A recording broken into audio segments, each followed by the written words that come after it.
So doctor గారు యాక్చువల్గా చాలా మందిలో ఎక్కడైనా టచ్ చేసినప్పుడు చిన్న చిన్నగా గడ్డల్లాగా తగులుతుంటాయి స్కిన్ కింద. ఈవెన్ స్నానం చేసేటప్పుడు కూడా మనం చాలా చోట్ల తగులుతుంటాయి. అవునండి. ఇవేంటి సార్? యాక్చువల్గా చాలా మంది గడ్డలని కానీ క్యాన్సర్లు అని రకరకాలుగా భయం ఫీల్ అవుతుంటారు. అసలు ఈ గడ్డలు ఏంటి, వీటిని ఎట్లా చూడాలి మనం? సాధారణంగా వీటిలో 70-80% ఇవి కొవ్వు గడ్డలు ఉండే ఛాన్సెస్ ఎక్కువ ఉంటాయి. లైపోమాస్ అంటాం వీటిని. ఇవే కాకుండా కొన్నిసార్లు నర్వ్స్ నుంచి నర్వ్ కాంపనెంట్ ఉన్నప్పుడు న్యూరోఫైబ్రోమా లాంటివి కూడా ఉండడం చూస్తాం. సాధారణంగా న్యూరోఫైబ్రోమాస్లో నొప్పి ఉంటుంది, లైపోమాస్లో నొప్పి ఉండదు. అండ్ ఈ కంతులు మనం ముట్టుకున్నప్పుడు ఇట్లా ప్రెస్ చేస్తే అది స్లిప్ అయిపోతూ ఉంటుంది. సో అట్లా అది స్లిప్ అయిపోతుంది అంటే సాధారణంగా లైపోమా అయ్యే ఛాన్సెస్ ఎక్కువ ఉంటాయి. అయితే లైపోమాలలో కూడా మల్టిపుల్ వేరియంట్స్ ఉంటాయి. ఇప్పుడు మజిల్తోని బ్లడ్ వెజల్స్తోని కలిసి ఉన్నప్పుడు యాంజియోలైపోమా అని, మజిల్తో ఉన్నప్పుడు మయోలైపోమా అని. సో మల్టిపుల్ అది ఎక్కడ ఉంది అన్న ప్రాంతాన్ని బట్టి ప్లస్ అది దేంతో అసోసియేట్ అయింది అన్న దాన్ని బట్టి ఇప్పుడు నర్వ్తో ఉంటే న్యూరోలైపోమా అనడం జరుగుతుంది. సాధారణంగా ఇవి నొప్పులు ఉండవు. కాకపోతే ఎప్పుడైతే ఈ నర్వ్ కంపనెంట్ ఉందో అప్పుడు దానికి పెయిన్ వచ్చే ఛాన్సెస్ ఉంటాయి. సో ఇప్పుడు దీన్ని మనం తొందరపడి కంగారు పడిపోయి తీయాల్సిన అవసరం కూడా లేదు, వెంబడే సర్జరీ చేయాల్సిన అవసరం కూడా లేదు. కాకపోతే చాలా మందిలో అవి సడన్గా పెరిగిపోతున్నాయి, నొప్పి రావడం మొదలైంది, లేదు ఇన్ఫెక్షన్ లాంటిది సెట్ అయింది, లేదు కాస్మెటిక్ రీజన్స్ వల్ల అది చూడంగా వాళ్ళకి బాగా అనిపించట్లేదు అన్నప్పుడు మనం సర్జరీ చేయడం జరుగుతుంది. అండ్ వీటిల్లో కూడా ఒకవేళ 10-15 స్వెల్లింగ్స్ ఉన్నాయంటే అన్నింటినీ తీయడం జరగదు. ఒక్క స్వెల్లింగ్ ఏదైతే పెద్దగా ఉందో ఆర్ ఎక్కువ నొప్పి ఉందో వాళ్ళకి ఎక్కువ దాని వల్ల ఇబ్బంది అవుతుంది అన్నప్పుడు దాన్ని ఫస్ట్ తీసేయడం జరుగుతుంది. దాన్ని బయాప్సీకి పంపిస్తాం. సాధారణంగా కొవ్వు కణాలే ఉన్నా కొన్నిసార్లు ఇవి కంగారు పడే కణాలకి మారే ఛాన్సెస్ ఉంటాయి. కాబట్టి ఆ బయాప్సీ అన్నది చేసి నిర్ధారణ చేసుకోవడం జరుగుతుంది. ఇది ఎప్పుడైతే క్యాన్సర్ లాంటిది కాదు, కంగారు పడాల్సిన అవసరం లేదు అని మనకి రిపోర్ట్ వస్తుందో వేరే వాటిని మనం వదిలేసేయచ్చు. సో సాధారణంగా ఒక్కదాన్ని మాత్రం సర్జరీకి తీసుకోవడం జరుగుతుంది. నార్మల్గా ఇవన్నీ నార్మల్ గడ్డలే ఉంటాయి కదా సార్? సాధారణంగా నార్మల్ గడ్డలే ఉంటాయి. కానీ ఈ మధ్యలో అవగాహన పెరగడం వల్లనో లేదంటే ఏదైనా స్వెల్లింగ్ ఉందనగానే జనాలు కంగారు పడిపోతారు. ఇదేంటో నేను దీన్ని తీసి పరీక్ష చేసేదాకా వాళ్ళకి తోచదు. సో అట్లాంటప్పుడు వాళ్ళు కంగారు పడుతున్నారు అన్నప్పుడు ఒక స్వెల్లింగ్ ఏదైనా తీసేసి దాన్ని బయాప్సీ చేసి సెల్యులారిటీ నిర్ధారణ చేసుకున్న తర్వాత దాన్ని వదిలేసేయచ్చు. అండ్ ఇంకా చాలామందిలో ఈ కంతులు అనేవి రకరకాలుగా ఉంటాయి. ఒకటే లైపోమా అని కాదు, సాధారణంగా లైపోమాలు ఉంటాయి. కాకపోతే ఈ న్యూరోఫైబ్రోమాస్ లాంటివి చాలామందికి గ్యాంగ్లియోన్ లాంటి స్వెల్లింగ్స్ ఉంటాయి. అంటే మనం ఈ జాయింట్ ఇప్పుడు టైట్ చేసినప్పుడు అది ప్రామినెంట్ అవ్వడము, దాని మూవబిలిటీ కూడా చాలా తక్కువగా ఉండడం, తక్కువగా మొబైల్ ఉండడం చూస్తాం. సో ఇవి టెండన్ షీత్ లోపల ఉండే స్వెల్లింగ్స్ అయితే గ్యాంగ్లియోన్ అంటాం.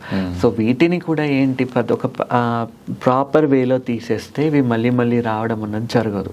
సో ఎప్పుడైతే మనం కొంచెం ఈ గ్యాంగ్లియోన్ ఎంత సున్నితంగా ఉంటాయంటే ఒక చిన్న టిష్యూ లోపల మిగిలిపోయినా అది రేపొద్దున మళ్ళీ ఇంకో గ్యాంగ్లియోన్ లాగా గ్రో అయ్యే ఛాన్సెస్ ఉంటాయి.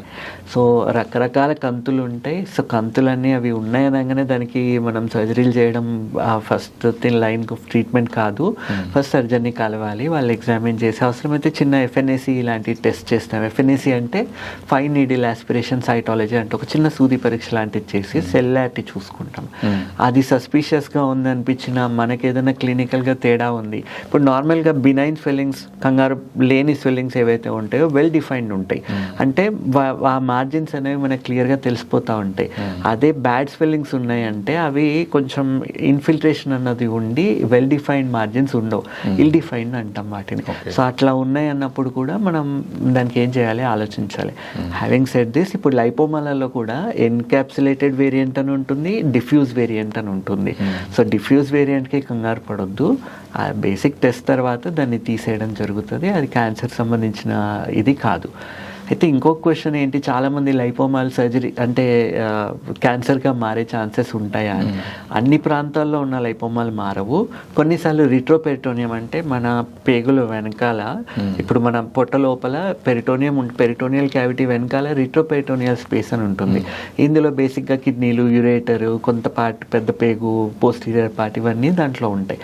సో ఆ ప్రాంతంలో ఉండే కొవ్వుగడ్డలు లైపోసార్కోమా లాగా మారే ఛాన్సెస్ ఉన్నాయి అన్నట్టు రీసెర్చ్ చెప్తుంది. ఉంటుంది. సో ఇవి ఉంటాయా మరి పొట్ట లోపల కూడా ఉంటాయా అంటే పొట్ట లోపల కూడా ఉంటాయి.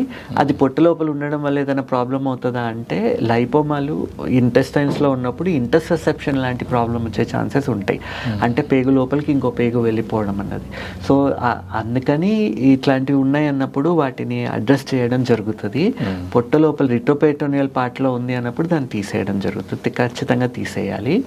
అండ్ ఇవి కూడా ఎట్లా తెలుస్తాయి మనకి, పోను వాళ్ళు లోపల ఏదో డిస్కంఫర్ట్ అని చెప్పడం జరుగుతుంది. సిటీ స్కాన్ లాంటివి చేయించినప్పుడు రిట్రోపెరిటోనియల్ మాస్ లాగా కనబడడం జరుగుతుంది. సో అట్లాంటప్పుడు వీటిని అడ్రస్ చేయాల్సి ఉంటుంది. జనరల్గా అవి పెరుగుతూ ఉంటాయి కదా, కొద్దిమందికి పెరుగుతూ అయితే ఉంటాయి, రేట్ ఆఫ్ నొప్పి గ్రోత్ ఉండదు అని అన్నది అంటారు కదా. రేట్ ఆఫ్ గ్రోత్ అన్నది చాలా స్లోగా ఉంటుంది. కాబట్టి పెద్ద సైజ్ అటైన్ అవ్వడానికి వాళ్ళకి కనీసం 40-50 ఏళ్ళు వచ్చేదాకా కూడా ఆ పెద్ద సైజ్ అన్నది అటైన్ అవ్వదు. సో వీళ్ళు అంత పెద్దగా అవుతున్న చిన్నగా ఉన్నప్పుడు వీళ్ళు దాన్ని పట్టించుకోరు. అది పెరుగుతున్న కొద్దీ వీళ్ళకి కంగారు అన్నది మొదలవడం చూస్తాం. సో ఇంకోటి అందరూ ఏం చేస్తుంటారు, ఇది ఇక్కడ గడ్డ ఉంది అనగానే దాన్ని వాళ్ళు అట్లా వదిలేయరు, దాన్ని నొక్కుతూ ఉంటారు. అది నొక్కి వీళ్ళు ఏం చేస్తారు, అది స్క్వీజ్ చేసిన ప్రతిసారి దాని బ్లడ్ అంతా బయటకు వెళ్ళిపోయి మీరు వదిలేసిన ప్రతిసారి అది బ్లడ్ సప్లై ఇంకా ఎక్కువ లాగేసుకుంటుంది లోపలికి.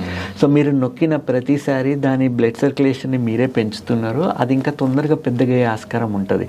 సో ఇట్లాంటి కంతులు ఉన్నాయన్నప్పుడు దాన్ని ప్రెస్ చేయొద్దు. Okay sir, thank you.